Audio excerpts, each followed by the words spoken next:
Alright, so here's what we got going. This seam should be right here, overlapped. You can see daylight right out of that thing.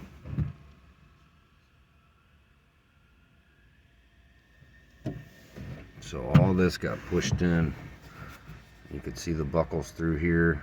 You could see some buckles through here.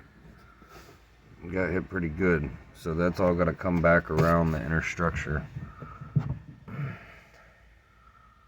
It gets into a lot. Not everything that you see on the outside is what it is on the inside. It's pretty folded. This is puckered, buckled. That's all got to flatten out.